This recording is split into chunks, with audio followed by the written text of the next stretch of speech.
Mother's Day is almost here, and you can get her the most beautiful time-tested gift around. A watch she can wear every day from Movement.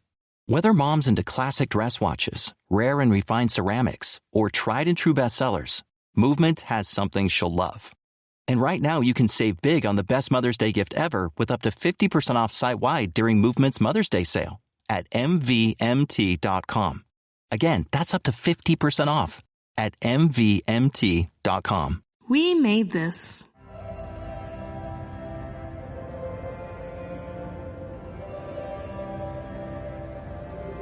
Welcome to We Are Starfleet, the official, unofficial, both official, and yet still unofficially the most official companion podcast that you will ever listen to following Star Trek Discovery.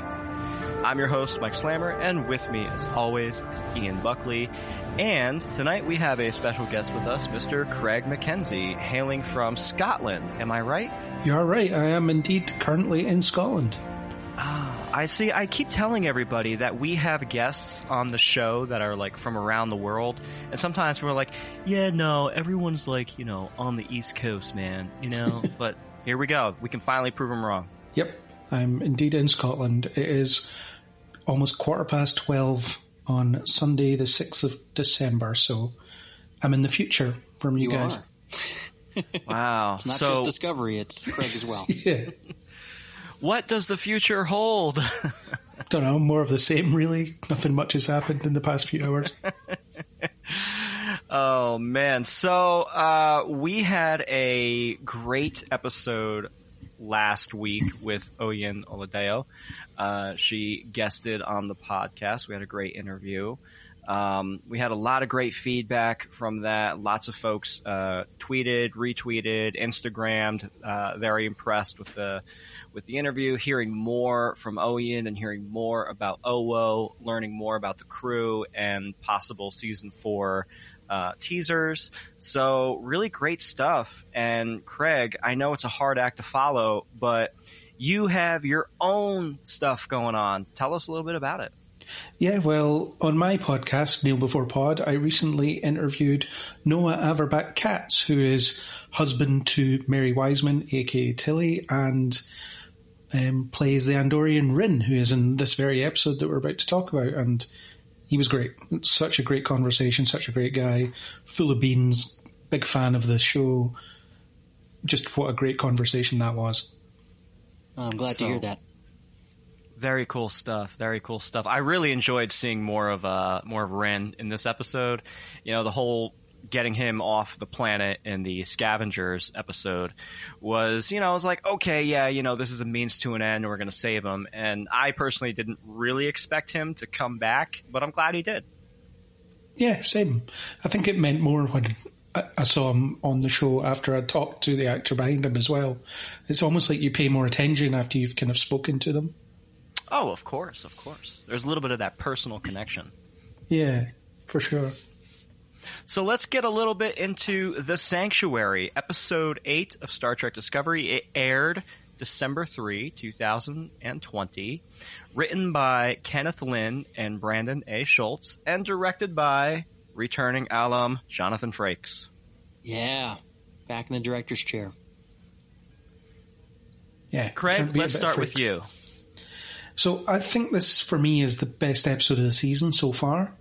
There's just something about it that just felt more exciting, better put together and all that stuff. I think it benefits the show when they focus on how the other characters outside of Burnham take control of the plot. And she was involved and she was important, but she was also almost secondary, which for me helped. I'm not saying we should never focus on Burnham. She is clearly the lead, but I think every now and again we can afford to just put her in the back, drop a little bit. Yeah, definitely. We even had a whole episode, basically, episode 2, without her in it at all, and that was also a standout episode for a lot of people, and clearly demonstrated that even though this is her show and she's the lead, that you don't need her to be in all or even most of an episode. I think this last one showed a good way of balancing really getting a lot more of the crew involved. You had those moments a couple of different times with different members of the crew, particularly the bridge crew. And that was really nice to see. I thought this week struck a better balance in terms of how much of the story goes through Burnham. I love seeing all the different crew members actually being involved in dealing with the issues that were at hand. And, the stakes, we often talk on the show about how the stakes, they kind of seem a little bit smaller this season because we're not dealing with a galaxy-wide catastrophe, end of the world. Although, we are. Burn, it just already happened. We are. It already happened. Now we're just, we're picking up the pieces. Although now it kind of seems like we are getting, a little bit more intense. Like, we're starting to ramp up here, right? So seeing Detmer, seeing Owo and, Captain Saru starting to come into their own a little bit and starting to actually take more control of not just the situation and the show that they're in, but more control of their own characters and their own screen time. Yeah, definitely. It was a running theme kind of throughout to have, you had Saru learning to be a captain at the same time as you're having Tilly learn to be first officer. You have these characters continue to grow and develop and change in ways that feel organic as opposed to forced, which is always welcome because that isn't always true. And I think to your point about we don't have a galaxy-ending catastrophe to deal with this season, even though it already kind of happened. I watch a lot of shows where they do frequently ramp up the stakes, and then you get up to the point where it's, well, what do you do next season? How do you top this? And the answer is you come up with something that's a bit more personal, a bit more character-driven, and can still be a challenge for them. So even though they're not saving the universe, I do get the impression that at least some of the problems that they're dealing with are still a challenge. Absolutely. Mm-hmm. Yeah, you have to have that conflict to drive the drama. It's interesting that now we've been presented with the big villain is it's a crime syndicate. It's not an insubstantial threat, but it's not something that we've seen be a really big threat. Sort of a almost existential threat to the Federation. But this is the reality in the much diminished 32nd century Federation. You had that in Deep Space Nine where the Orion Syndicate were mentioned now and again. They were just a bit of a nuisance in certain situations, but they were they were never a big threat. They just got in the way occasionally. Right. They weren't holding entire planets ransom for over a decade in some sort of protection racket. Like there was no sense that the Orion Syndicate or any other crime syndicate in 23rd or 24th century Federation was operating at anywhere near this level of uncontested power. Yeah. So let's get into this deep dive because I feel like we all have a lot of great things to say about this episode. There's so much to unpack. There was not just an A plot, a B plot, or a C plot, but it felt like there was a D and an E plot all at the same time. And somehow, thanks to the genius of Commander Riker, Captain Riker, Jonathan Frakes, on set, in the director's chair, it kind of all just came together. Nothing felt filler to me. That's a good point. Yeah, it didn't seem like there was a lot of time spent that didn't move forward either character or plot in meaningful ways, which, again, is not always something that can be said. Not all filler, or not any filler, but some of it felt slightly unconnected. The George O stuff in particular, it felt like that could be happening in any episode. That was clearly set up for the next couple, because that's really the only big plot thread that is introduced in the episode that isn't dealt with. The last time we see Georgiou, Culber's basically like taking her to have a conversation. We don't see that conversation yet. That's clearly just, establishing whatever's to come in the next couple of episodes. Yeah, and the burn. We found the location of the burn, but we're not going yet. Yes, exactly. Right. The algorithm. There was plenty of place setting in this episode, although I thought it was handled pretty well. We finally get the introduction of Ossyra, who's going to play. I wouldn't be surprised if she played a role for all of the remaining episodes, at least some. If she's going to be aside from solving the mystery of the burn, kind of the big bad of this season. I could see her maybe even staying around after the season ends, depending on what they do with the season. We don't know yet. But they're finally introducing her. They're introducing what is going on with Georgiou that they've been teasing out over the last few episodes. They're finally at an origin point for the burn. So it does seem like we're entering, which we are, the back half of the season, and we're going to go full tilt towards resolving a lot of these issues that are being set up now. So we start off in the USS Discovery's sickbay with the Empress Philippa Georgiou dealing with some kind of a situation. It seems like she has finally admitted that she has an issue, that she needs to get checked out. And here we have Dr. Culber and Dr. Pollard. They dress her up in this skin-tight white suit. We get a very funny line, the human spermatozoa. Yeah. And we get a nice throwback. The biobed is, now it's an upgraded biobed, right? Electromagnetic gel and whatnot that responds to the specific electrical impulses throughout the body. But what I thought was interesting, if you notice in the original series, the medical beds that, the patients would lie on were always somewhat upright. And this served two purposes. One, it helped the doctor on screen communicate with the patient, and the camera could actually frame both the doctor and the patient in the same shot. Right. So this was kind of a nice callback to the elements that were used on TOS. And it really stuck out to me, and it just, as I keep saying every week, there's always a little give and take, right? Where the writers bring in this element from TOS or TNG or from Voyager, and it fits into the Discovery realm. Yeah, and I'm glad that they didn't draw out Georgiou seeking medical attention for her issue. I was a little worried when she said to Michael, basically fuck off, I'm not going to do that. Yeah. That they were going to draw out this process. I'm glad that we just, kind of skipped all of that and went right to, no, you have a medical problem. You need to deal with this. And it's very forcefully dealt with, too. Yeah, Culber doesn't take her shit. Well, it's interesting to see how resistant she is to the whole process as well. Like every time Culber strikes a nerve, starts to get into the root of the issue, she hits back with a threat, with, and threatening to murder him or tear off his skin or whatever it is. And that's just her coping mechanism, isn't it? It's I don't like it when people get close to me. I am going to violently threaten this person. So that's just what she does. And she's feeling, perhaps vulnerable, which she's not used to feeling. Perhaps would not ever admit that is, in fact, what she's feeling. But she is feeling, out of control for maybe the first time in her life, or at least adult life. Yeah, and there's some kind of memory that she's maybe repressed that she isn't comfortable reliving. So sure, we'll see why that's relevant soon. I do think it's a nice bit of character development that Culber doesn't back down in the slightest.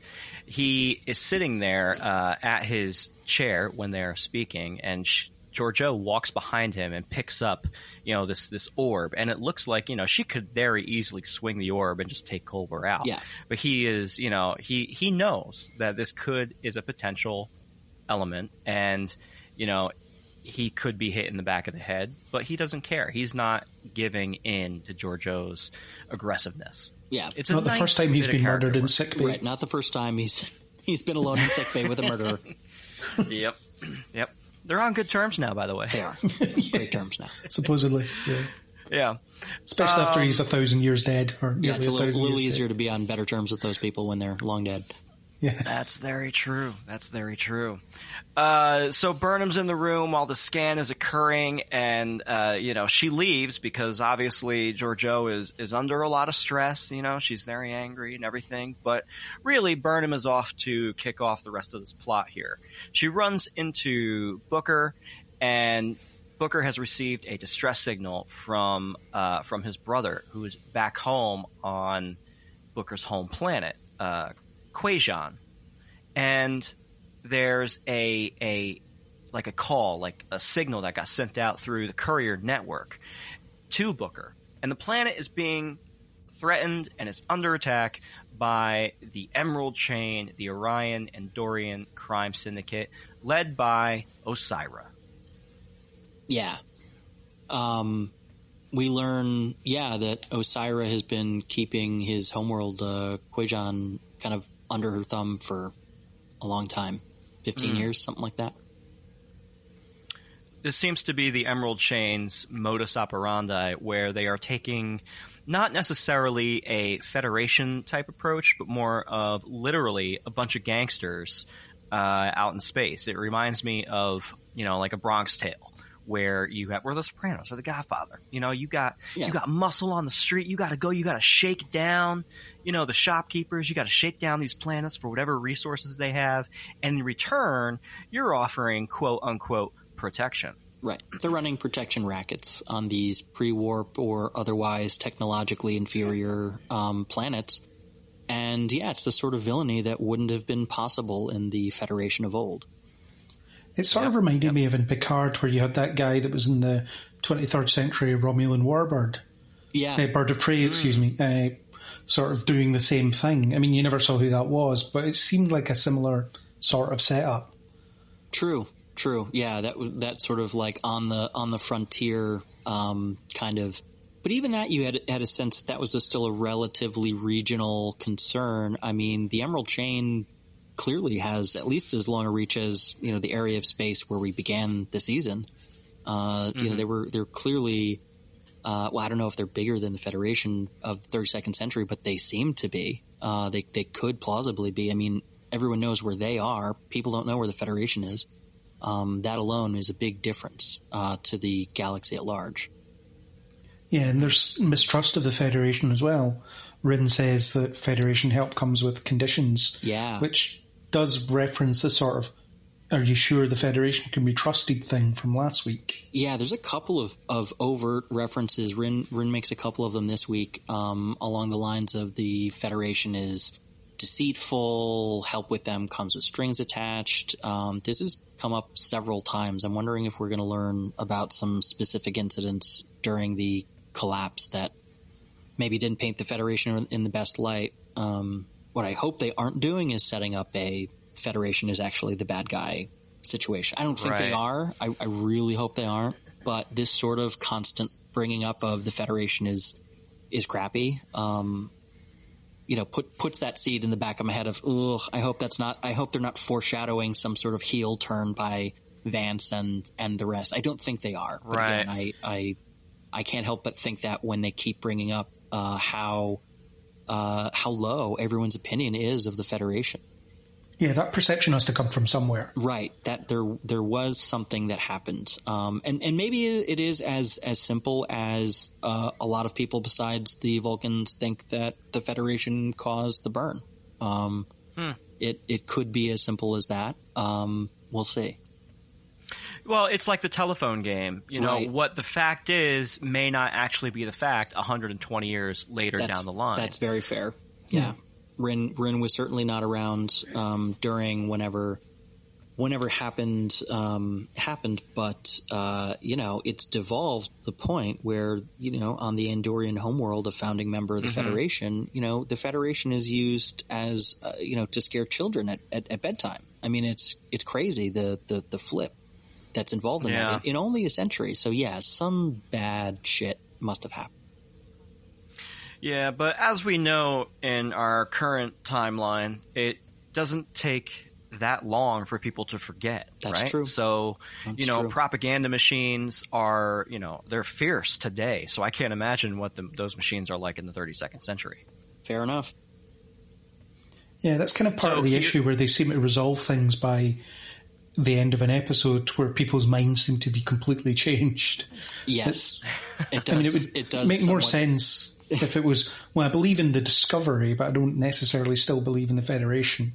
Sure. Right. Well, I like another thing that I liked about this episode is that the way that they've really brought Booker along as this sort of Han Solo. He is sort of following that Han Solo archetype journey of starting out as this outsider who's very, very skeptical of the Federation and Starfleet and of their mission and their stated goals, and now we're 8 episodes in, and he's like, I want to be a part of this in some way.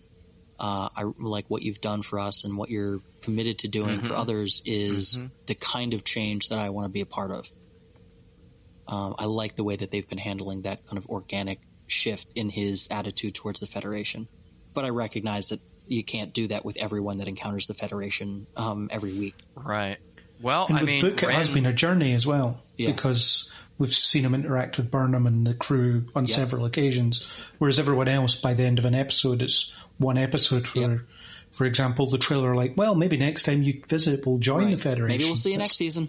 Yeah, that's a leap, but with Book, I believe it because it's been a few episodes it's taken him to get here. Mm-hmm.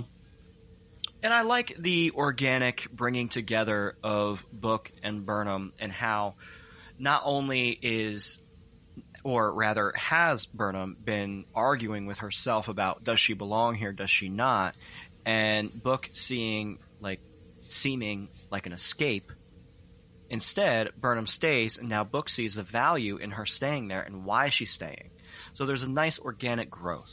Yeah, agreed. And I like that they play off of each other. The chemistry between David Ajala and Sonequa Martin Green is excellent on screen. Yeah, continues to be really solid. Plays really well into their character. Yeah. During the sequence here, we have a nice turn of events where Burnham says, we have a personal crisis that we have to deal with, and Captain Saru, we need to make sure that we are going by the book. We bring this up the chain, and so they do. And Admiral Vance basically green lights this mission. Yeah, with some stipulations. He points out to them that, well, we can't just start fighting the Emerald Chain. That's not what we're doing. We're not going to start a war. But Saru comes up with the diplomatic angle. He says, well, we'll just go as Federation observers, which we've seen in as parts of various plots in Star Trek history. And it was successful. Vance buys it, says, okay, sure, you'll go as observers, and gives them pretty strict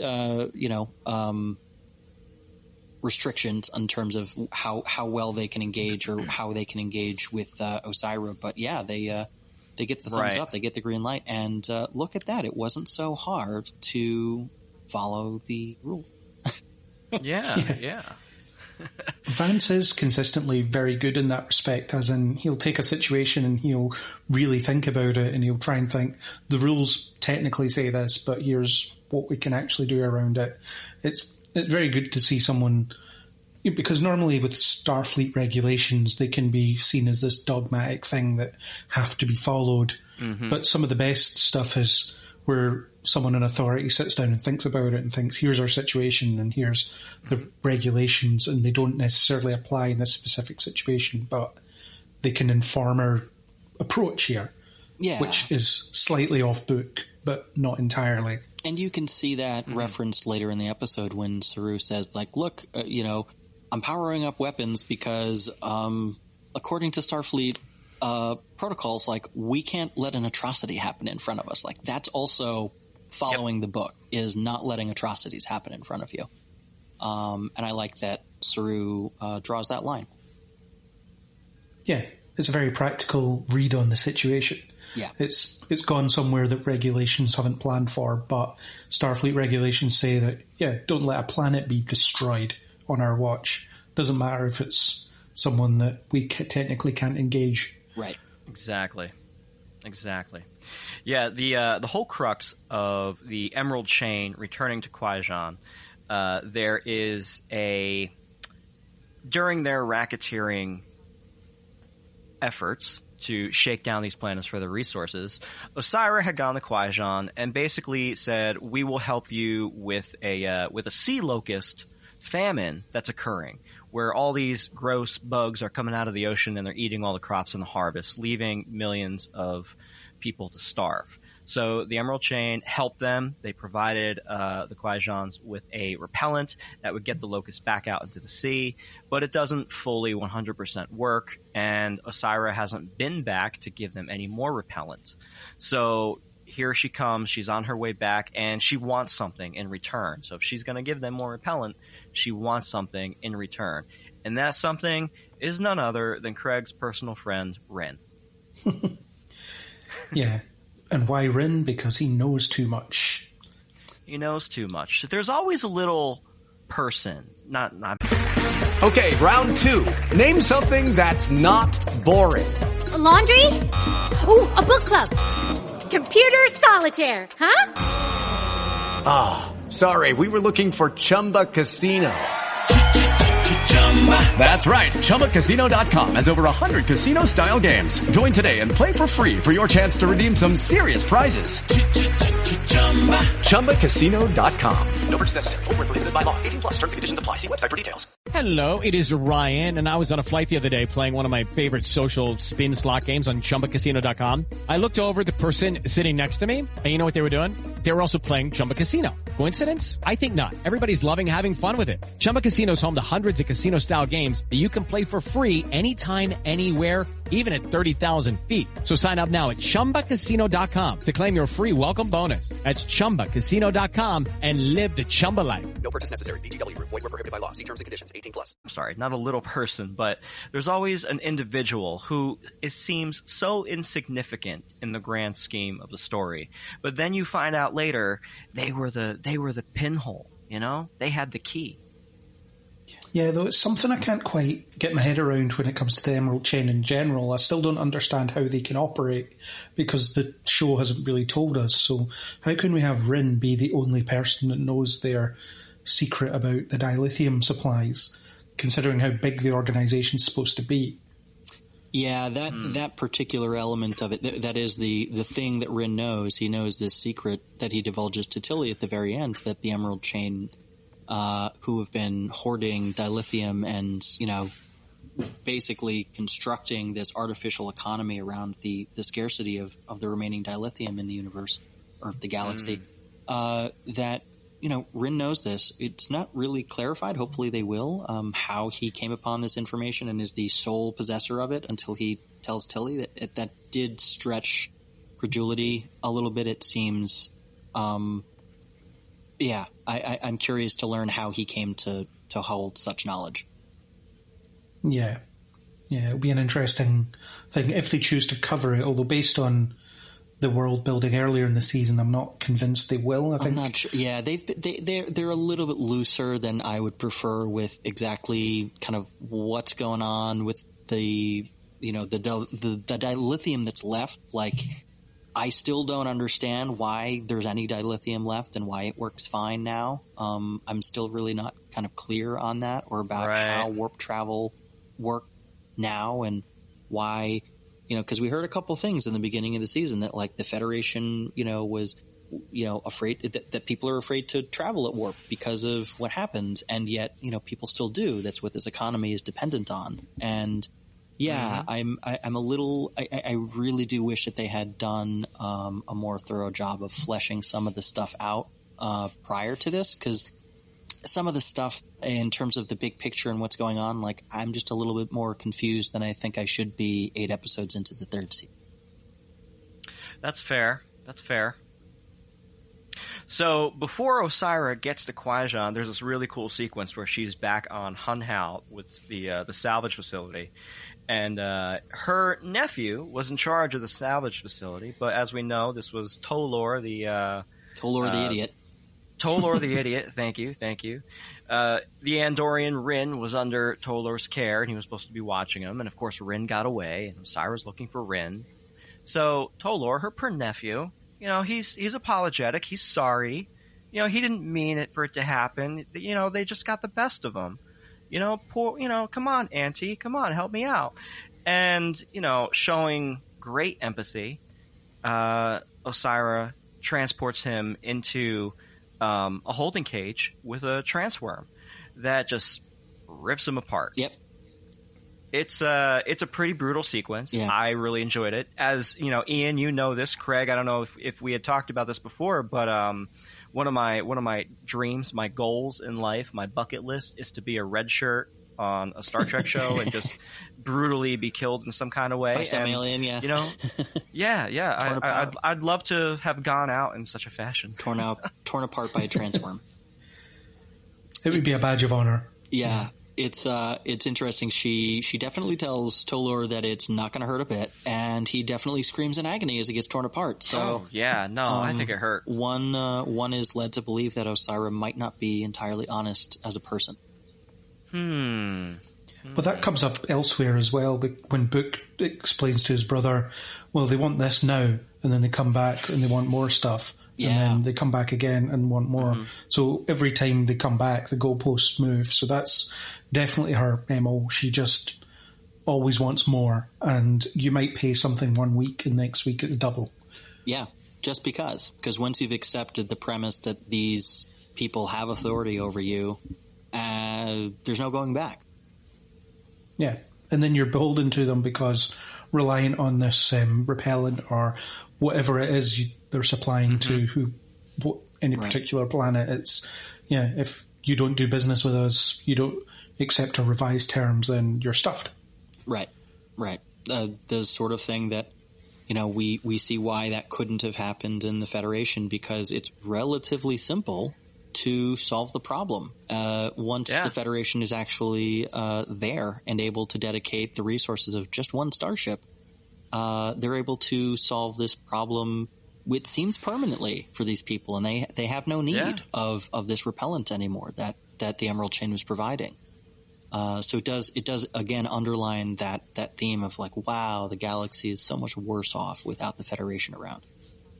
Right. Even if it's a simple, we're stronger working together than against each other, or just bartering and trading. Yeah. Yeah, it's also the pooling of resources thing, because it relies on their empathic ability as well as the technology and know-how.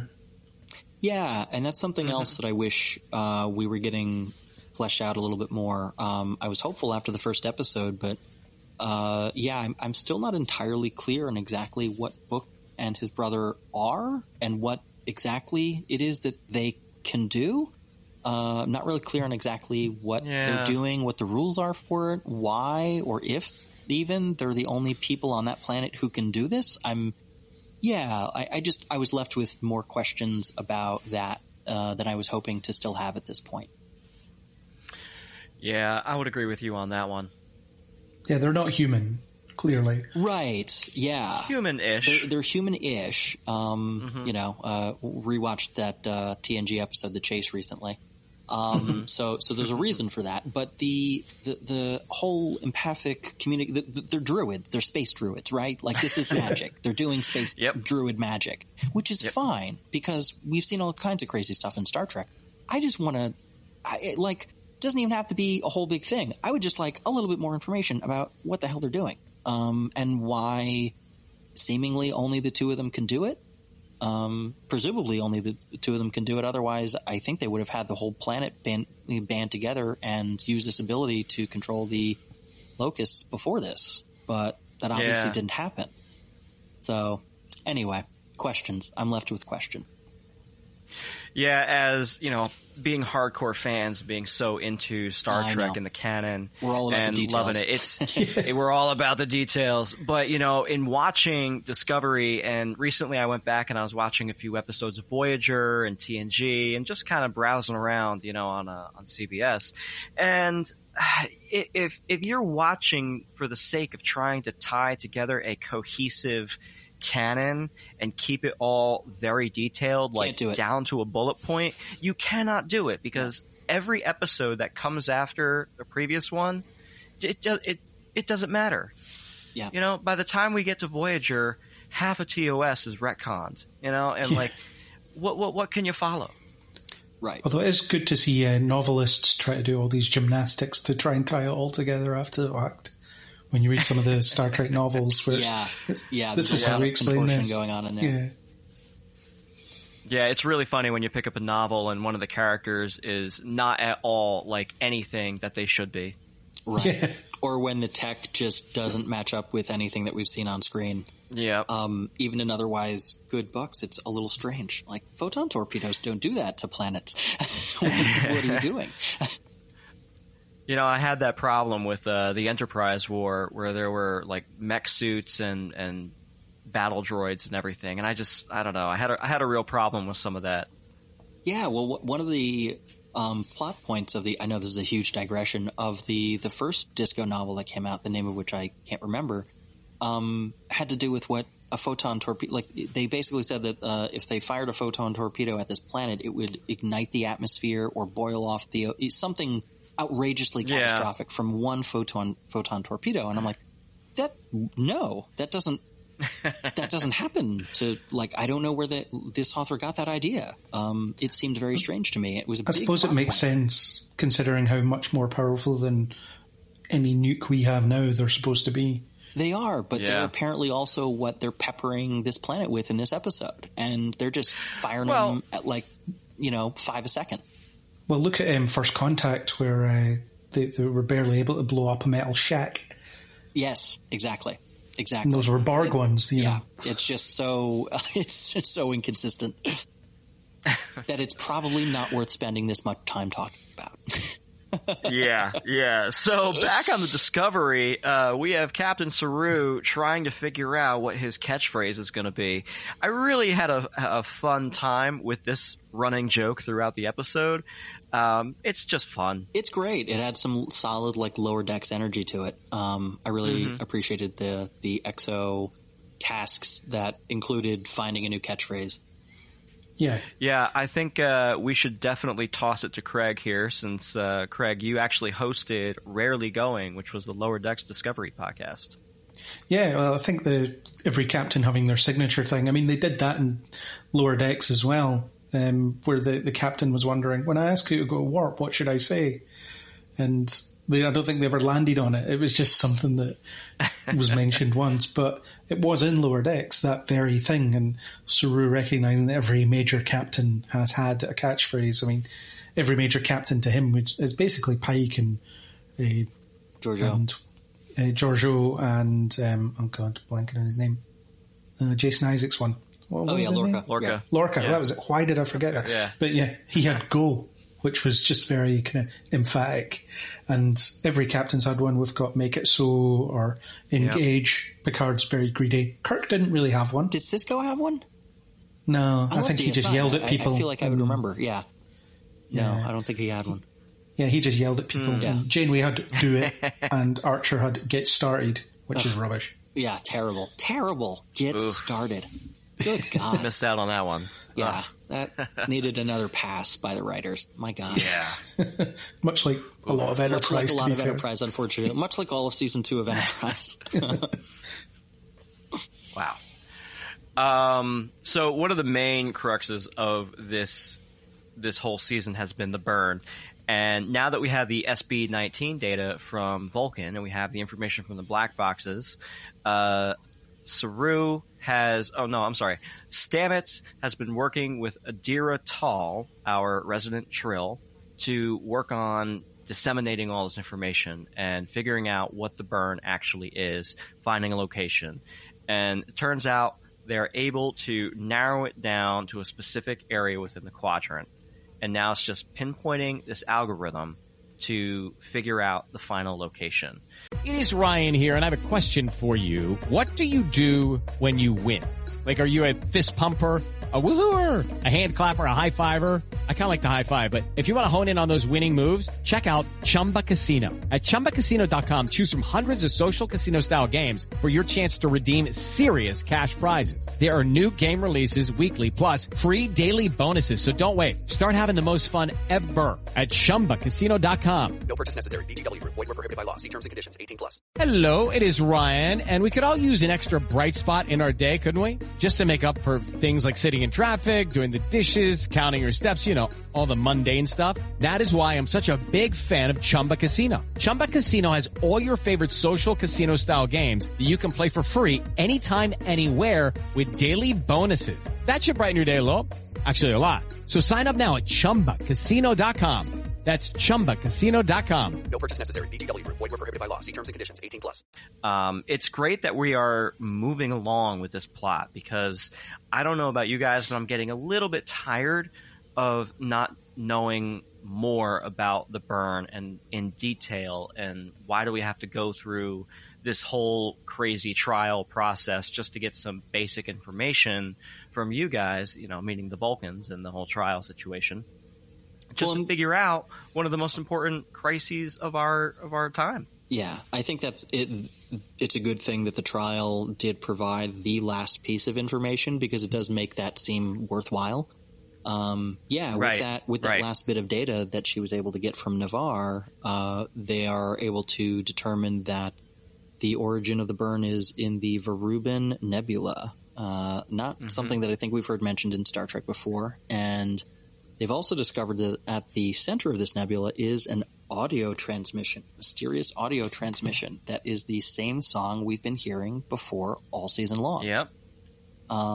Saru is actually the one who recognizes, presumably with his Kelpian hearing, that when you eliminate some background radiation noise, that the signal that's being transmitted is actually a Starfleet distress signal. There's a Starfleet ship, sending out a distress signal at the center of this nebula, which is also the point of origin of the burn. Yeah, I'm not interested in the burn, really, because it's one of these mysteries that all television shows seem to have, all genre television seem to have at the root of them at any given point, where the answer will never be satisfying, because you'll always be able to imagine something better, or it'll just be kind of mired in fan service. I'm hoping I'm wrong, but I'm convinced that ship that they find will be known to fans in some way. And there are some theories that it's a duplicate Discovery. It's the Discovery that's adrift in that Calypso short, because obviously this upgrade seems to predate the events of that episode or that short, but the ship in that short is not upgraded at all. Yeah, that might be one of those things that they just kind of hand wave away. I mean, they could put the Discovery in this nebula, and I don't know how I feel about that. But it also does line up with some of the things that we saw in Calypso. We heard the term Vidraish. Zora, the AI, is definitely emerging onto this Discovery. So there's clearly some connective tissue there. I can imagine that they would maybe just hand wave away the fact that it's not an upgraded version of Discovery, if that's the direction they're going. But to a remastered version of the short with new visuals of the external of the ship. Maybe, honestly. Since really it's just an establishing shot, and the rest takes place on the inside, it's easy enough to say, well, we had no idea what it was going to look like then, and now we do. That said, I think I'm with you, Craig. I'm hopeful that it's not something that's familiar to fans. I'd like for it to be something new, but I also recognize it's impossible to answer a mystery in a way that's going to satisfy all the fans. I think it's just, this is just this season's MacGuffin. This is what is leading these characters down the path on which they have all of these other adventures. That's fine. I'm fine with that. I'm fine with there being a mystery that's providing a little bit of structure for the season to tell some actual stories that have, more impact on the characters in them and the audiences watching them. As long as it's not caused by Burnham in some way or connected to her in some way. Don't you know, Craig? It's the universe the Burn because it has to do with Michael Burnham. Yeah. Yeah, and it's already feeling like the universe is pretty small and revolves around her. So let's get away from that. Because I think she's such a compelling character but I do think that the show needs to back away from every last thing being centered on her. Every last really major thing being centered on her as a character. Yeah. They've made repeating references to Michael having this messianic complex and, wanting to save everybody and carrying the weight of the universe on her shoulders at all times. And they've said it so often now that you're kind of like, well, if you have to say it, then it's not really true, Also, referencing it and keeping doing it don't excuse it. I mean, it has to be. Yeah. I'm okay with them calling it out if it's for the purposes of subverting it now. If it's going to continue to just be the way that she operates, I'm a little less interested. Right. So it's really cool that we have figured out this audio signal. Adira is now tasked with putting together the scientific algorithm to determine whether there's an encoded message within the distress signal that's being sent out. So as they're working on this to determine the origin, the location, and what the messages are, we learn a little bit more about Adira here in a very excellent, I thought, scene. It just played out so beautifully, and it was so respected and well done that I can't think of anything negative to say about any of it. Well, it was so simple, wasn't it?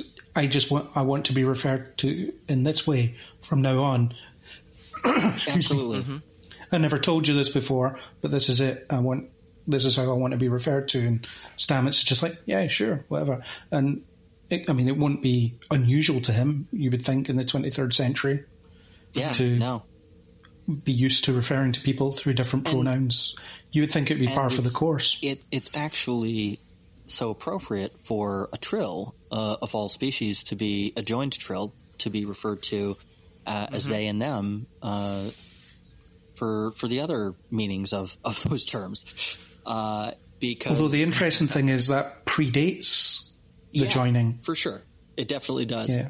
They said, I've never felt like a she or a her. So, they're human, obviously, before the joining, which is unusual in itself. But before that happened, was a they. And they weren't comfortable with being a she and just kind of accepted it because couldn't be bothered correcting people, or it's a very personal identifier for them, and it's not something they share with everybody. Maybe they did say it and I missed it, whether they had expressed that to Gray at all.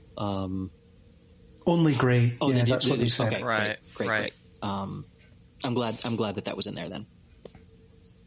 Yeah, just have to be careful with our pronouns now, because they were introduced as a she.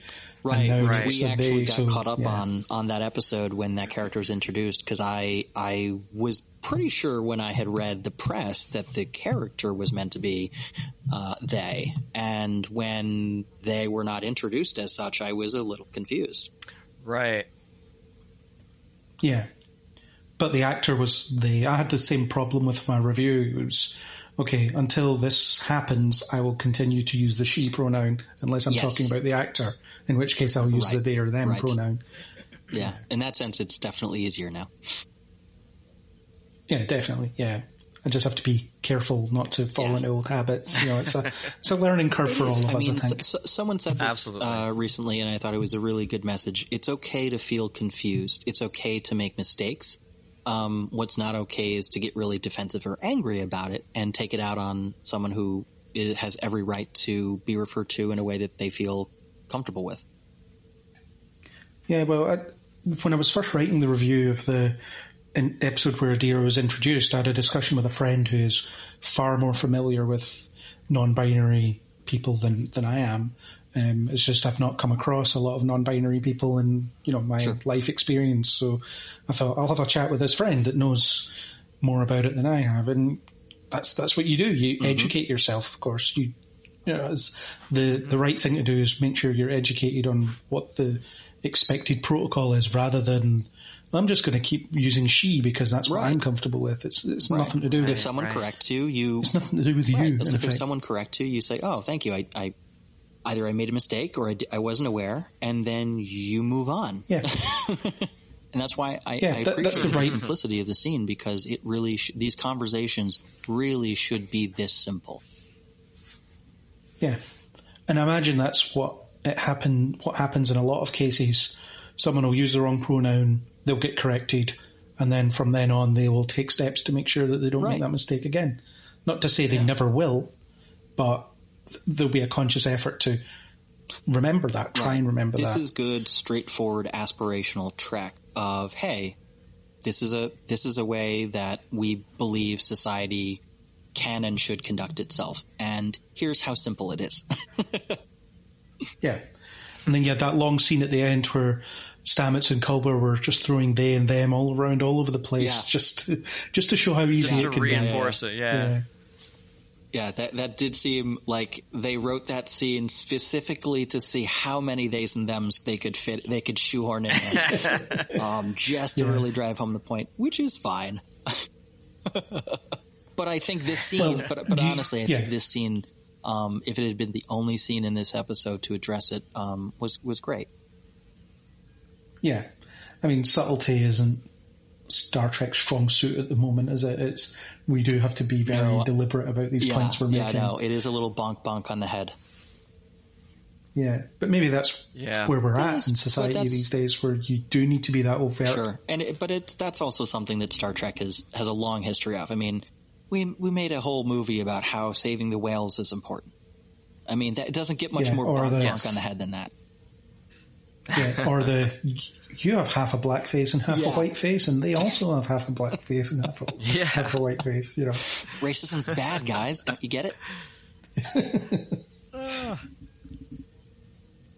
Well, what I also really like about this scene is we learn that Adira has lost touch with Gray, and through this, they are also trying to reach out to Stamets, because right now Adira doesn't have her familiar surroundings, her joined trill, her memories. They're all away. You know, she can feel them, they're there, but they're not talking to her. Or not talking to them. See? There we go. And reaching out to Stamets in this way is really bringing that relationship closer. Yeah. Yeah, I said in my review there's a kind of parental vibe, especially at the end with Culber involved. They are like the parents talking to their, expressing their concerns about their child. So I think there is an element. It's time for today's Lucky Land horoscope with Victoria Cash. Life's gotten mundane, so shake up the daily routine and be adventurous with a trip to Lucky Land. You know what they say. Your chance to win starts with a spin.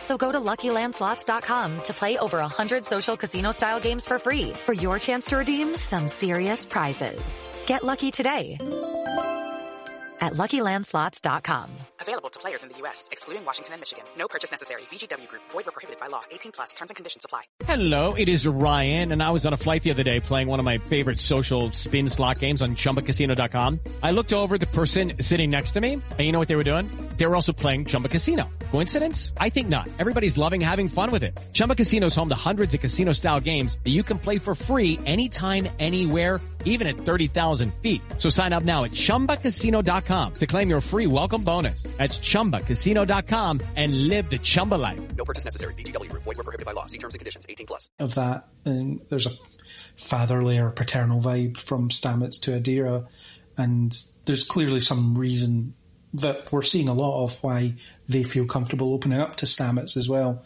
or are starting to slowly feel more comfortable with it. Not quite there yet, but really getting there. Yeah, I like the sort of informal adoption that is seeming to be taking place in front of our eyes. I like it. I like their dynamic a lot so far. Yeah, it's another found family. That's one of the major themes of Discovery is family is who you end up with rather than who you're born with. And Culber makes an offhanded reference in response to some prodding from Georgiou about wanting to kill his kids, and he was like, if I had time, I'd have some. So he's clearly been someone who has, at least that indicated to me, he's been someone who has had the thought about starting a family and has put that on the back burner. And now they've, again, have this sort of opportunity to kind of welcome this new teenager, admittedly, but child, into their fold, perhaps.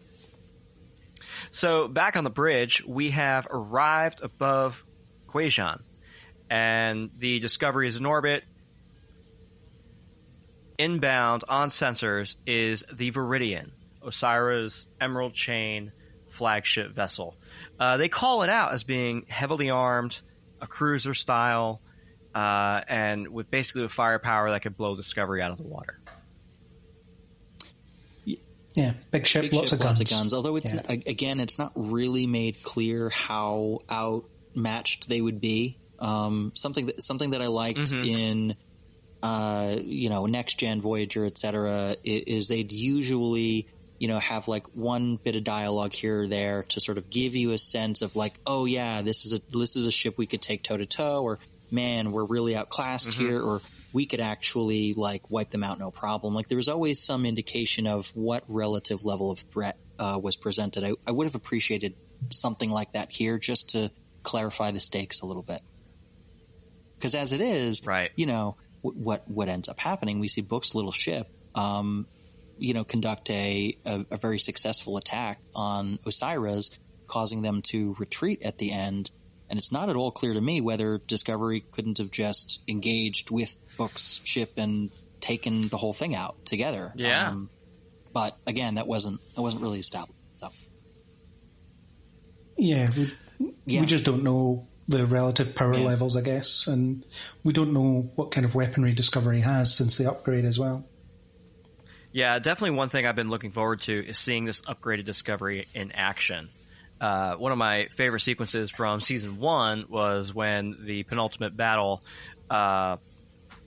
between the Discovery and the House Accords ship was all the jumping, the 121 or some odd jumps that Stamets and the Discovery did around the Klingon vessel to triangulate and attack its position. And such a cool, they have such an immense tactical advantage with that. And I'm looking forward to seeing Saru get his hands dirty. Yeah, they're making us wait for it, for sure. What it can really do in a fight, for sure. Yeah, they are. They're doing what they did in Season 2, where it's going to be some ridiculous battle in the last episode. For some reason, we're solving a mystery this season, but there's going to be a big battle. There's got to be. Maybe not as I think large it does pay to as prove. Season 2, because I think in keeping with the sort of scaled down stakes, I wouldn't be surprised if the Viridian and the Discovery, have a one-on-one battle. That maybe that happens. I don't know, but there's going to be some shit going down. Yeah, I think it does pay to prove that Star Trek is different from other sci-fi franchises in the sense that we aren't going into battle every week. We are talking our way around the problem, and so this did have quite a significant action sequence and a very, very good action sequence as well.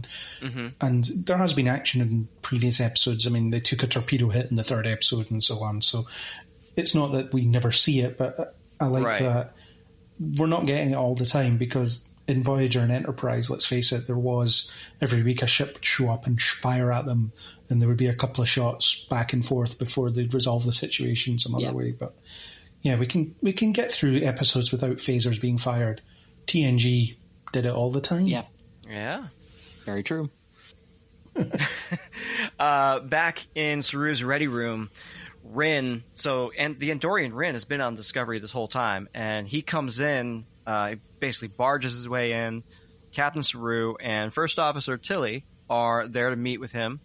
Rin he's all gung-ho, and he shouts, he's like, I want to talk to the captain right now. Who is the captain? And Tilly, she backs him down. She's like, hey, hold up. We're going to try that again, except this time you're going to actually put some respect on my name. And Saru's. It was, I really liked it. It shows a little bit about Tilly coming together with her whole acting first officer bit, getting to know the crew a little bit. Showing her husband who's boss. Right. Showing her husband who's boss. That's right. She's in a step, we might have had some issues with exactly how they got there, but now that she is in this role, it's really good to see her in a clearly defined role, doing things and doing them well. Yes. Because she does that this episode really clearly. Yep. Yeah, Rin being on Discovery the whole time is a bit weird. That's something that doesn't always sit well with me, as in Jet Reno is still in theory on board, but where the hell is she? Yeah, it's been way too long since we've seen her in weeks. I know it's dependent on Tig's schedule, but it's been too long. Oh no. Yeah. I am so sorry. That is a smoke detector. Yeah, guys, we're going to have to pause the Quick recording. editor's note here. While Ian went and dealt with a building alarm situation, everything is fine. Nothing to worry Yeah, about. that was in No my panic. ear. Everybody's good. Oh my gosh. Craig and I just talked a little bit about Scotland and the U.S. and the holidays, Christmas tree farms, the weather. And we're going to go ahead and pick it back up. You guys are going to hear a little bit of us chatting about, oh man, where did we leave off? So enjoy. Detector, and it goes off for a varying amount of time. This Love was it. actually a pretty short one. We've had to go off for minutes before. Yeah, we're back into it. all right. Anyway, I heard what you guys were saying about picking up the pace, and I agree. Yeah. We're barely into Act 2, and I'm like, oh, crap. Yeah, so, okay, we'll pick it up right about here. We're going to talk about... So Rin was coming in to demand to join Book on the planet, and he's being told no because Ossyra's on the way. Yeah, Rin is noticeably scared when he hears Ossyra's name. He's, there's a bit of PTSD going on there. There's definite fear. There's also the fact that having him aboard is a problem for Discovery because they're already in a diplomatically sensitive situation, and then harboring a prisoner that their enemy wants is not easy for them either. Yeah, the little tit for tat between Saru and Ossyra there about, he's not recognized by any of our institutions as being a wanted criminal. And Ossyra's like, oh, yeah, because, you have the institutions. Yeah. So down on the planet, because we got to talk about Qui-Gon, what's going on the surface here, Burnham has joined Booker to get into the to the center of where Book's family is, his brother Kahim. They're not. I thought it was interesting. They make note that it's not a biological significance to the phrase brother for each of them. It's more of this very empathic, very connected way. So earlier, we were discussing what are these guys? Are they're human-ish? They have some kind of powers. What are they? This is a little bit more of that, here's some more information that we know you want, but we're not going to give you. So we're going to fake you out and tell you that they're brothers, but not biologically because there's some connection. It's the found family thing again, isn't it? It's the same theme over and over again. It's Yeah. That's a good they note. Definitely have a... Again, it's not really clear what the larger family that they were once a part of consisted of, but yeah, there's clearly a link that they have beyond just the fact that they grew up together. They both have this empathic space druid ability. They both, both are clearly deeply connected to the planet and everything on it. And, Booker is really disappointed in his brother. He explains to Michael because his brother has, in exchange for the Emerald Chain's continued protection of the planet, been doing work for the Emerald Chain and is helping to hunt down the transworms that Book has been trying to protect. Right. Yeah, and there's mention of the father and grandfather that Book wasn't there for when they died. And then there was mention of his previous name, which I can't remember now, but T-Rex. Yep. Yeah. And he said he stopped being known as that a long time ago or some time ago. So interesting dynamic at play there. I hope we would come back to Qui-Gon and maybe learn a little bit more about these people or more about the relationship. But I have a feeling this is the last we'll see of Kahim and Qui-Gon for a bit. This season, certainly. Yeah. Agreed. So back with sickbay, Georgiou has, she's undergoing the scan, and this crazy digital effect where it almost looks like she's phasing out into another quantum realm of some kind. It's a very weird, bringing back that space horror element. And I can't help but wonder, what's going on with Georgiou and this PTSD and these memories she's having. Going back to the Cronenberg character, did something else happen off screen? It seems like there's a connection there. I I mean, it could just be a coincidence that the first time she started noticing symptoms, or the first time the audience was shown that she was experiencing symptoms, was right after meeting with the guy. But maybe it's a coincidence. Who knows? I think we'll be finding out in the next couple of episodes, because they do leave this thread dangling at the end of this one. Yep. Whatever it is currently killing her. And Culber makes a point of, well, it might not be as simple as that. The end of this particular thread in this episode is Georgiou realizing that she has that she says she's dying, and Culber tells her that it's not that clear cut. Like, let's go talk somewhere private, and that's the last we see of them this episode. Right. So presumably there's going to be more information, probably presented pretty soon next week, about what exactly is going on with her, and what the prognosis actually is. Well, it remains to be seen, and I hope it's not some MacGuffin involved. I mean, if I don't really know what to expect from this, but if I had to guess, given the imagery, it's going to be some mirror universe thing, and she's either being pulled back towards it somehow, or experiencing some, or maybe he did something with her, connection to, that part of her that shuts down her ability to empathize or whatever. If that was somehow excised, maybe she's experiencing, connections in her brain that she hasn't felt for the before. It will be connected. Yeah. It's obviously connected to the mirror universe because of the flashbacks that she's having, and how fixated the David Cronenberg character was on her relationship to that universe, and our universe's relationship to it as well.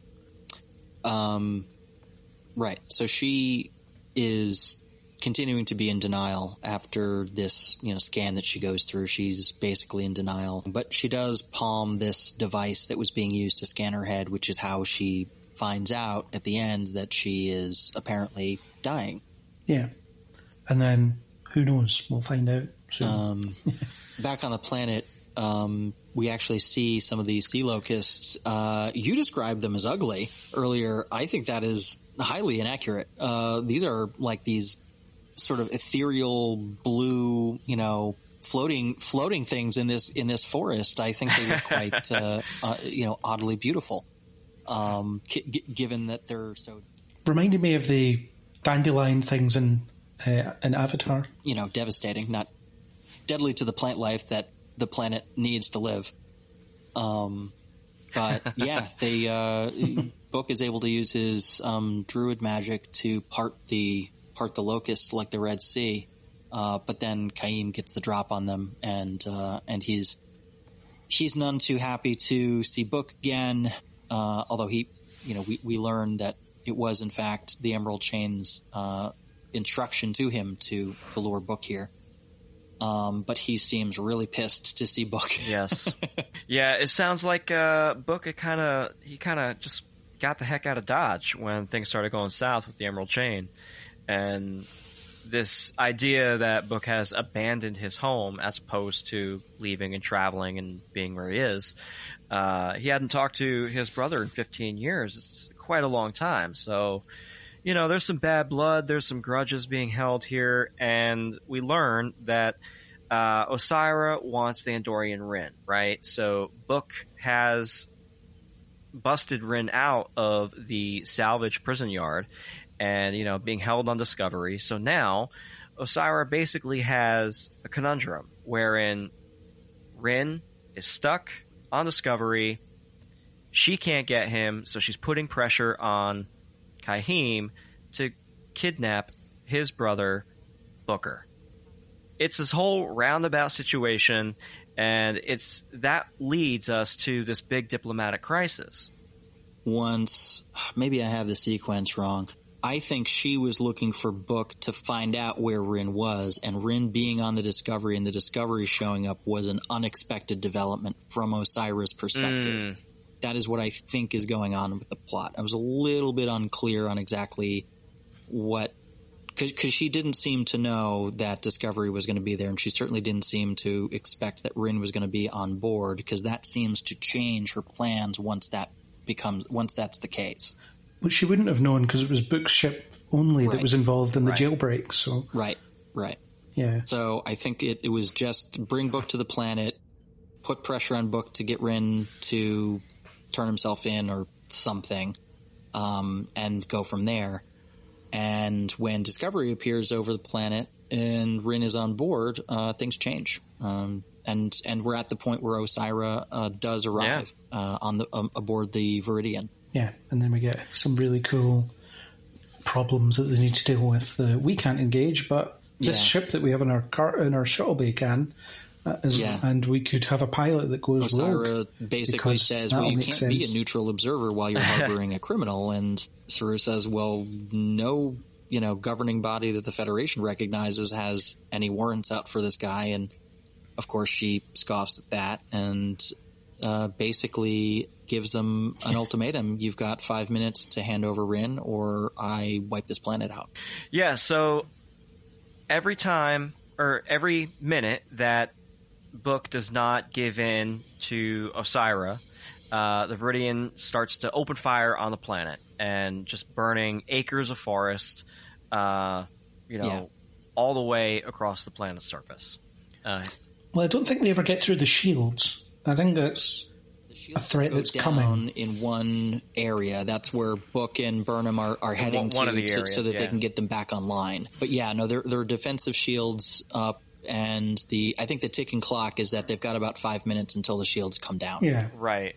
And it's at this point now where Detmer hops in the Booker ship with Rin, and they pilot over to the Viridian Rin to take out its weapons uniquely, systems. again, he's possessed of unique knowledge of the Viridian and Ossyra's operations, and he knows where the weak spots are on this ship. So he and Detmer, they fly over there, and he talks her through this whole attack on Viridian ship, and they target the weapon systems and are able to disable the weapon systems. It's at this point that I had to ask myself, and I know I mentioned this earlier, but what tactically, like why would Saru not just take out the Viridian once the weapons are down and they've if the situation is the Emerald Chain is gonna go all out war against the Federation because, let's be honest, they're not buying this. I mean, she even says at the end, they're not buying this whole, it wasn't the Federation that attacked you, Yeah. Vance isn't gonna buy that either. The Emerald Chain is gonna go full bore war against the Federation after this. So at that point, aren't you just better off engaging with her and taking her out? I suppose it's not his place to dispense lethal justice, or maybe he feels that. I suppose. Maybe not blow up the ship, but I mean, he could have targeted her engine, something. I'm just not as convinced that Book's ship needed to go it alone, because I don't think that, clearly Ossyra didn't buy the whole, the Federation wasn't attacking, it was Book's ship. And Vance, he's not going to buy that either. Let's be honest. He's not going to buy that either. So at that, once you're committed to that, I think it just makes the most sense for both ships to engage. It's also when he gets back, you mean another one of your crew went rogue and did something? I think you can make it the simple case of, look, I was following, as I said, the Starfleet protocol on preventing genocide. And that took precedence over everything else. So sorry, but really not. I think Vance will see the advantage there. He'll see what the situation was and what they might have been forced to do. Yeah, but through this, we do get that moment for Detmer to actually take control of the ship. She gets manual control over the ship, and she actually goes in for the big bombing run that ultimately takes out the Viridian's weapons array. She finally comes to terms with her situation. Healing is a process; it's never just done. So, she still has a ways to go, but you can clearly see that she's here and she's ready to fight. It was very much a declaration of, I can do this. I know I can do this. I know I'm good at this. And her having the confidence to take manual control really shows that. I'm a pilot. Doesn't matter what's been going on. I am still a pilot and I can do this. And it's that kind of boost of confidence that she really needed. And you see that in the mess hall later on, where she's like, oh yeah, I did this. It was great. And everyone's, having a laugh around with her as well. And it's probably the first time she's felt normal since she went from having this coming to the future, really rough time dealing with the consequences of not just their arrival in the future, but also with the the destruction and the damage and the, I'm responsible for all these people, and it's this huge burden that she clearly feels, and now she's back to laughing with her colleagues and being the cocky pilot and like, yeah, I'm hot shit, I can handle it. Of course, I went full manual. Yeah, and it's funny how it's a Jonathan Frakes directed thing where there's a sequence where someone takes manual control. I mean, right. Instead of the joystick, it's the Joy-Cons this time, isn't it? It's the two loose controls. It's Yes, Star Trek's exactly. moved on. It's now a Nintendo Switch wireless. instead of just a Atari flight stick or whatever it is. Yeah, right. From the surface, as this attack is going on, we get Book and Burnham as they're running across the planet's surface to repair the shields for the defenses. They can actually see that the Viridian is being engaged, and he looks up and he's like, "Oh, that's my ship." Yeah, there's no way he could know Fun that. moment. He's so worried about his cat. Grudge was very much a felt presence on Booker's ship as always. He was torturing Rin by just being a cat. I like that Rin had absolutely no idea what this, because of course, Book might have talked about Grudge. I'm sure he did, but actually being confronted with this creature that he'd never met before, I thought he had a really great, natural, and very funny reaction to Grudge. Yeah, Grudge, who may or may not be a shapeshifter, we don't know. I sincerely hope she's Grudge just is a cat. I mean, Grudge is not just a cat. Obviously, Grudge is a queen. But, I really hope there's not some weird alien chicanery going on with the cat. Yeah, so ultimately, Ossyra gets kind of beaten at her own game, right? So she's forced to leave. The weapons array is down. Ossyra knows that maybe right now it's better to get out of here, but she leaves threatening, basically, Saru, saying, "This is it. Not just you, but we're going to come after the Federation." Of course, she was going to. Nobody would have been fooled by that ruse. Yeah. The result would have always been the same, no matter what they did. I wonder, and you guys tell me what you think, but I wonder how much teeth that threat really has. I think it has a fair amount. I think it's going to be. I think Rin is right. I think it's going to be bad when she strikes. I don't know exactly what shape it's going to take, but I would not be. I don't think it's an empty threat at all.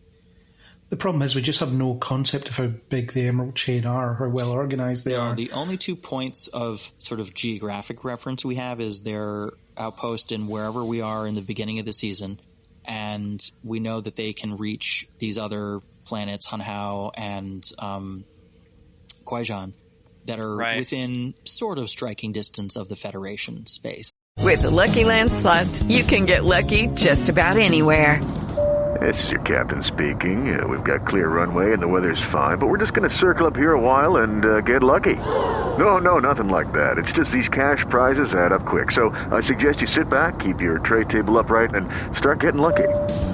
Play for free at LuckyLandSlots.com. Are you feeling lucky? No purchase necessary. Void where prohibited by law. 18+ terms and conditions apply. See website for details. Now, so yeah, I think it's clear that their reach is farther than the Federation, but I'm not sure how concentrated their power is and how much they can bring to bear. And now learning how light on dilithium they apparently are. We don't know how light on dilithium they are. That's an unknown. But they have a limited quantity, more limited quantity than they're willing to admit or have anyone know. So I'm wondering, even if they want to, whether or not they'd be limited in how much force they could bring to bear. Right. Well, I guess maybe next episode, or at least the next few. Yeah. It was a lot of words to say. Yeah, maybe you're right. Fair enough.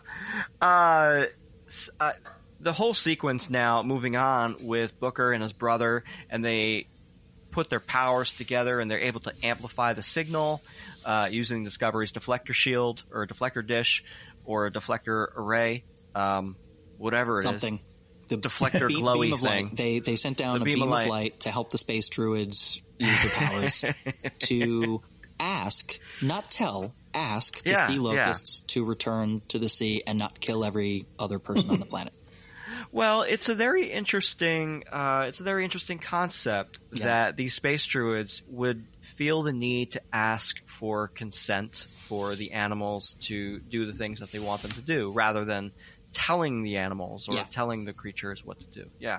Even the guns are made of wood. Yes. Oh, thank you for bringing that up. Yes. I thought they were beautiful for one thing, these gorgeous wooden rifles that shoot lasers. Yeah, exactly. Yeah, they shoot these darts, these huge, which look admittedly like they would really suck to get hit by, but they definitely have their own unique take on weaponry. So ultimately, the crew of the Discovery is able to resolve the issue of the space locust, and all it took was for all of us to be surrounded by friendship. Yes, is what the lesson really is. They did it with the power of friendship. It shows Kahim and all the other Kwajans that working with the Federation and being a part of the group may be better for you, because Discovery came and they just did that. They didn't ask for anything. They didn't say, give us your transworms, give us what you can. They just came in and did the right thing for the sake of doing the right thing. And as we leave Kwajan, we have Kahim and Booker, shaking hands, going their separate ways. We're friends again. They share, Kahim shares he has a son. Booker looks so happy and proud. He talks about he may be staying here on the Discovery, and helping the Federation and being in a place that he can actually help people. Yeah. Yeah. It's clear that Book is warming up to the Federation and its mission. Mm-hmm. Yeah, he's very much appreciating the fact that these people are genuinely out to do some good, and I want to be a part of that. I'm going to be a part of that, and he's going to find some way to be part of that fold. I don't know if that means he's going to get a kind of field commission and be part of the crew, or whether he'll just be this consultant that kicks about with them for a period of time. I would quite like the whole consultant thing, because I do like that we have someone on board that's not part of the organization, but is useful to us in some way. Yeah, although Burnham does say at the end to Book that he's going to have to talk to Saru about his intentions. If he does want to formalize his relationship with the Federation, I'm not sure exactly what that's going to look like. I have a hard time imagining him in a uniform. But even though we've already seen it, right? Of course. But I have a hard time imagining him choosing to put one on again if he had the choice. But I could see him being some sort of independent operator, or maybe even I don't know if Section 31 is not quite the right fit, but like some sort of independent, not strictly Federation, but Federation aligned kind of faction of his own. Mm-hmm. Kind of like Neelix, except better, I guess. Yeah, and less embedded in the crew. Because I think he has a strong connection to Michael, but we really haven't seen him have any kind of connection with anyone else. Right. So I don't think he will. They may go a different direction, but I don't think they'll go with like a full blown integration into the crew with him, even without a uniform. But maybe, yeah. It's been a really well written, I think, gradual warming to the Federation that he's gone through, and it's been a pretty organic transition to where he is now. Yeah, and it really helps that his optimism and his hope for the Federation also rubbed off on Kahim and the rest of Kwajan. And I think this is really the start of rebuilding the Federation. They showed one world. They helped solve a problem, and it was starving millions. The Federation came in, did what it was supposed to do, and now they're going to go help someone else. Right. And Kahim I even think that says really to him, leaves an impression. Yeah, and Kahim even says to him, like, look, the Federation could use more empaths. And Book recognizes that. Up in the mess hall, we have a killer scene that we finally get. We get our girl Lawashikin. We've got Nilsson, Reese, Bryce, and Detmer she's Raven. She's telling the story about how she ran down the Viridian. And it's nice to see some crew activity happen. And the camera pans over. We have Rin sitting all by himself. And then Tilly sits down. And it's, real world husband and wife actually having a conversation. But we get to see more of Tilly's actual command muscles. Yeah, she tells him that he's a hero and at least as important as the cat. So that's kind of what you needed to hear. Yeah, Rin is very determined to put the least positive spin on any situation. He's very emo sitting by himself in the corner there. I'm sure Detmer would have been thrilled to have him join them at the table, considering he was her co-pilot, but I get the sense that he self-isolated and sat himself at a table by himself until he just goes right up to him, sits down, and tells him the truth, that he should be proud of himself, that he did good work. And this is also where he talks about how duplicitous he had always believed the Federation was, how deceitful, how unreliable, going along with the things that we've heard other characters in other episodes say. One of the final scenes, we had spoken about it earlier, but we get some more relationship building between Stamets and Culber. And Craig, you mentioned earlier about how, they held off on family planning of any kind, and of course the events of everything that happened. And we have a very nice moment with Adira as Stamets lays his jacket over them. And the dialogue between Culber and Stamets, really beautiful to see, just this real relationship occurring on screen. And here they're almost looking at adopting someone, that familial engagement. It's very, very beautiful to see on screen. Star Trek has never been great at doing couples as well. There hasn't been that many of them. Tom or Paris and Torres on Voyager, they were quite well done because, they bickered a lot and it was quite real. But other than that, like Dax and Worf, it was only a thing when it was a thing. And, it would drop off occasionally. It would appear occasionally and drop off. And I think T'Pol and Trip would have grown into something more interesting if they'd got another season or two. But no, you have this lived-in relationship between the two of them, and then you have Burnham and Book as well, which is a very believable fledgling relationship. So they're doing really well at the whole coupling thing on Star Trek now, when it was something they largely avoided before. That's true, and I think that they've been really dialed in on Stamets and Culber's tone this season, and like who they are as characters, what the roles are on the ship and in the cast, and they're executing them really well. I think they're both doing a really, really good job with these characters this season.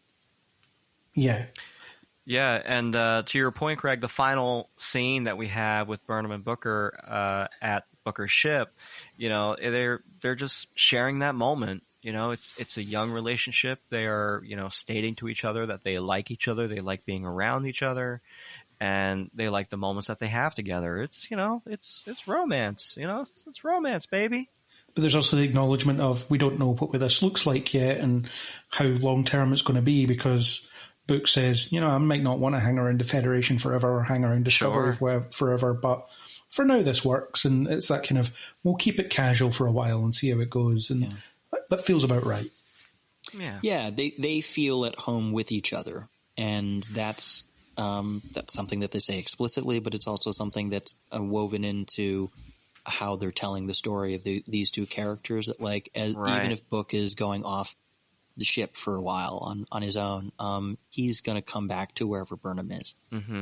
Yeah. So, gents, what are your standout moments from this episode? What really jumped at you? Did you, what scene, what line, what joke, what action sequence? Well, for me, the action sequence, the space battle was excellent. I thought it looked great. It's dynamic. It had some great character stuff in there as well. It all felt meaningful. Anything to do with Adira and Stamets, I was on board with. I thought, that was great. Janet Kidder's good as a villain as Ossyra. She was in Arrow as well, another show that I love. She was a villain, or villain adjacent in season 4.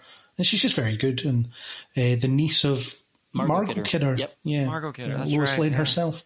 So as a villain presence, I'm happy to see more of her. So I think throughout the recording I've discussed the kind of scenes that stood out to me, but it's just those ones, all the ones that, all the character stuff really. And I do like a bit of space battle action, especially when it's well executed, and this was one of the better ones that I've seen in a long time. Yeah, they did a solid job with the battle this week. It felt, like you said, real. I liked the character beats that they had within it, and it felt consequential and really pretty well executed. I think for me, a standout moment was, besides everything Craig said, I really liked the running through line, even though it was minor, of just figuring out a new catchphrase. I just really liked all the Saru and Tilly Exo Captain stuff, all of their back and forth, their new dynamic.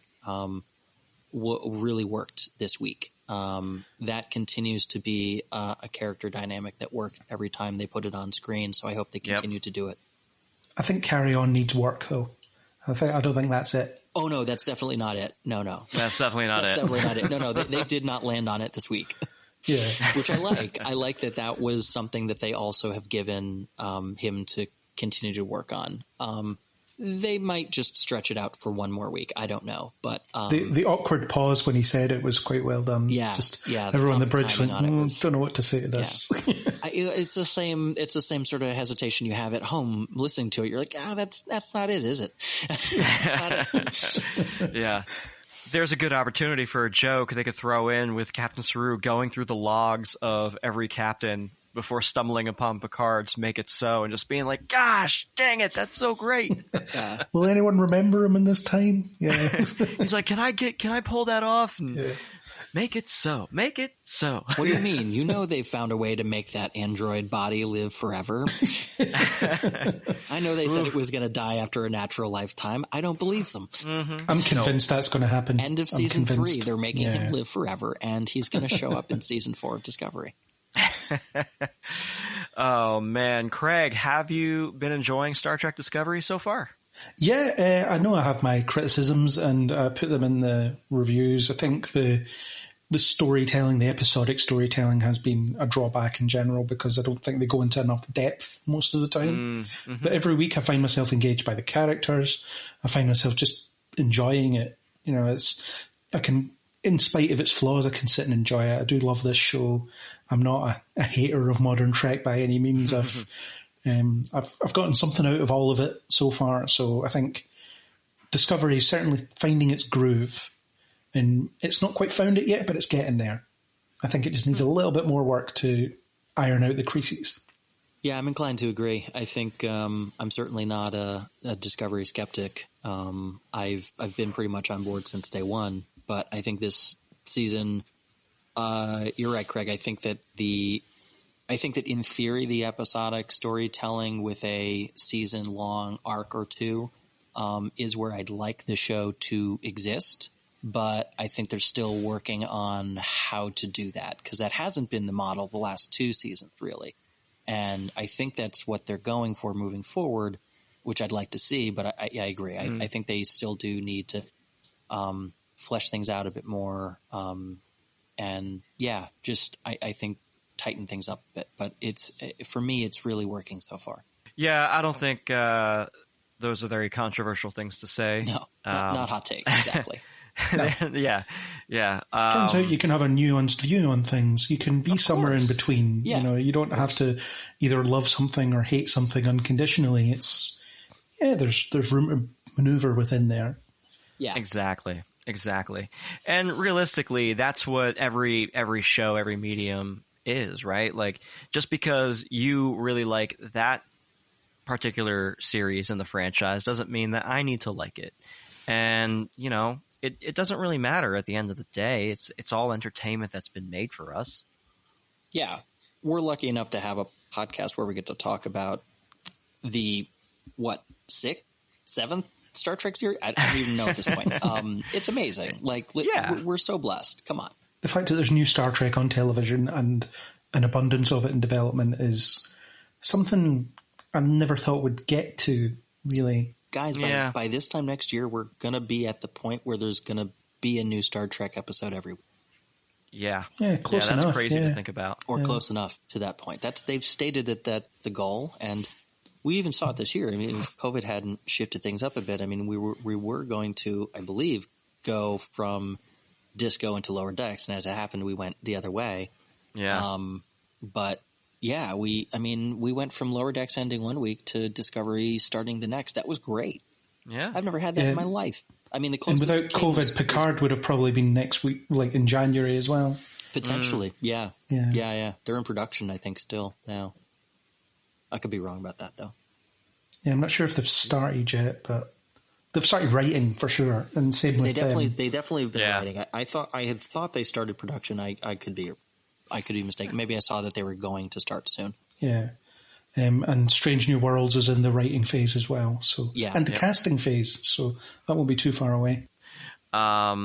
Guys, this is great. Did we miss anything on this episode? Nah. There was quite a bit, so. and we covered quite a few of it in depth. We jumped around a bit, I think, like we talked about things out of order this week more than we usually do. So, but that'll be my influence probably. No, it's all good. Honestly, I kind of like the chaos. It keeps things moving along and fun. It does tend to lead to tangents and making episodes a little longer, but that's okay. It was a busy episode as well, and possibly too busy. That's true. There's a lot going on.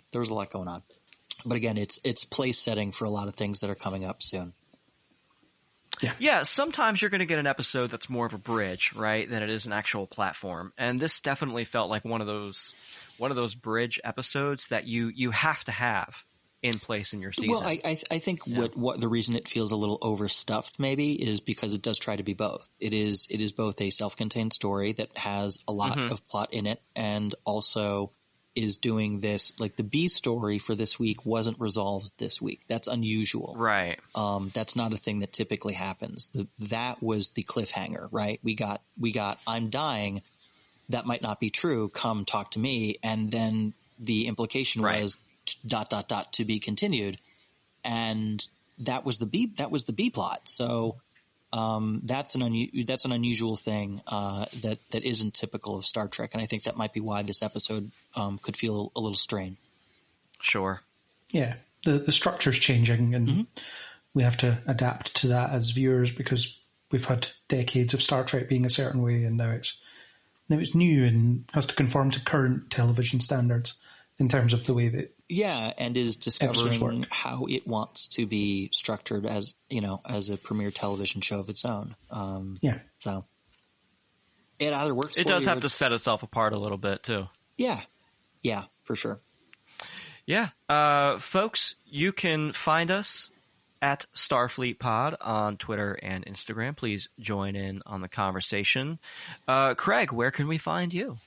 A couple of places. Nemesis4909 is my normal handle, my personal handle on Twitter, which is not a Star Trek reference. I keep saying this on every Star Trek pod I appear on. It was a Resident Evil reference initially, and then they made Nemesis, which so it ended up kind of connecting in that way. You can also find me under Kneel Before Blog. That's on Facebook and Twitter, and the website, kneelbeforeblog.co.uk. At the moment, the only reviews I'm doing are Discovery every week until that finishes, and then hopefully by then the DC stuff that I normally review will also be coming back, so get regular content. Podcast attached to that as well. That's where I interviewed my best friend Noah, a husband of Tilly, and our Andorian friend Rin, so you can hear that there. Our Christmas episode's coming up where we play games and have a good time. So that's all to listen for. What are you playing? Yeah. We just did some audio games, so there was 2 Secret Santa ones, one of which included distorted voices, and we had to guess who was the person saying it out of the people that contribute to the podcast, and did some guess the film from the audio clip, and guess the punchline of the Christmas cracker joke as well. That was one of them. So it was a lot of fun to record that, and it'll be out sometime before Christmas. Nice. So that's basically where you can find me, and on We Made This stuff occasionally. All right. Very cool. Very cool. Yeah. And we are all part of the We Made This Pod network. You can find that at WeMadeThisPod.com. Craig, thank you again for joining us. Ian, thank you for coming on as always. Of course. My pleasure. And we will see what we got going on next week. Elsewhere on We Made This. Back to the decade. We could kind of use this to get into a broader conversation about horror movies in general, since it is October. Yeah. For the first time ever, the past couple of days, I watched the Alien trilogy. Oh my god. First time? I had never seen any of the Alien movies. What the fuck, man? Yeah, dude. I couldn't tell you why, but it was just something that always escaped me. So I was like, you know what? I'm gonna watch the Alien movies, and so good. They're really good. They're really good.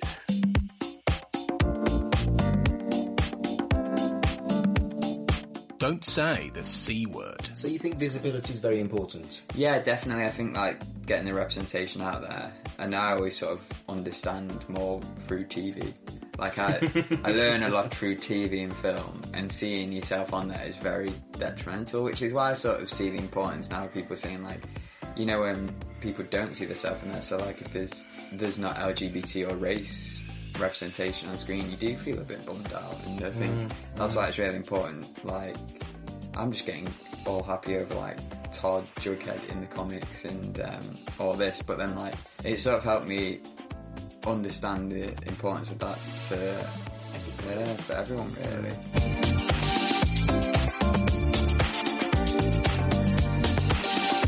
Free with this month's issue. I was thinking it sounds quite a lot like when you go shopping at Glastonbury, you're like, I'm just going to walk through all the stalls and stuff. Yeah, that's accurate. Also, it sounds exactly like when you go visit your mate and he's just started smoking weed. Like, dude, I've started smoking weed now. Come round my house. And you just come there and he's got his bong, and this is what his room sounds like. But I don't. But this is what my room sounds like sometimes. So you are the exception that proves the rule, Colin. You are an anomaly. Good. Check out all of these shows and more on the We Made This podcast network.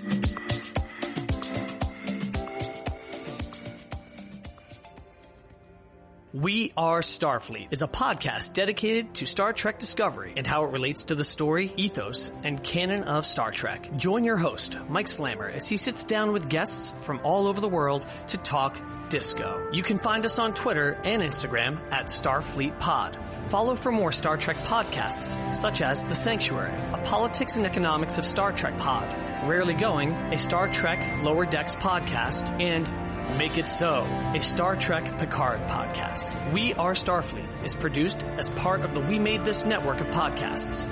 We Made This brings together popular culture podcasts around film, TV, music, and more that hopefully educate, excite, and don't take themselves too seriously. Check us out at www.wemadethispod.com. Original music composed and performed by Anthony Fuscaldo.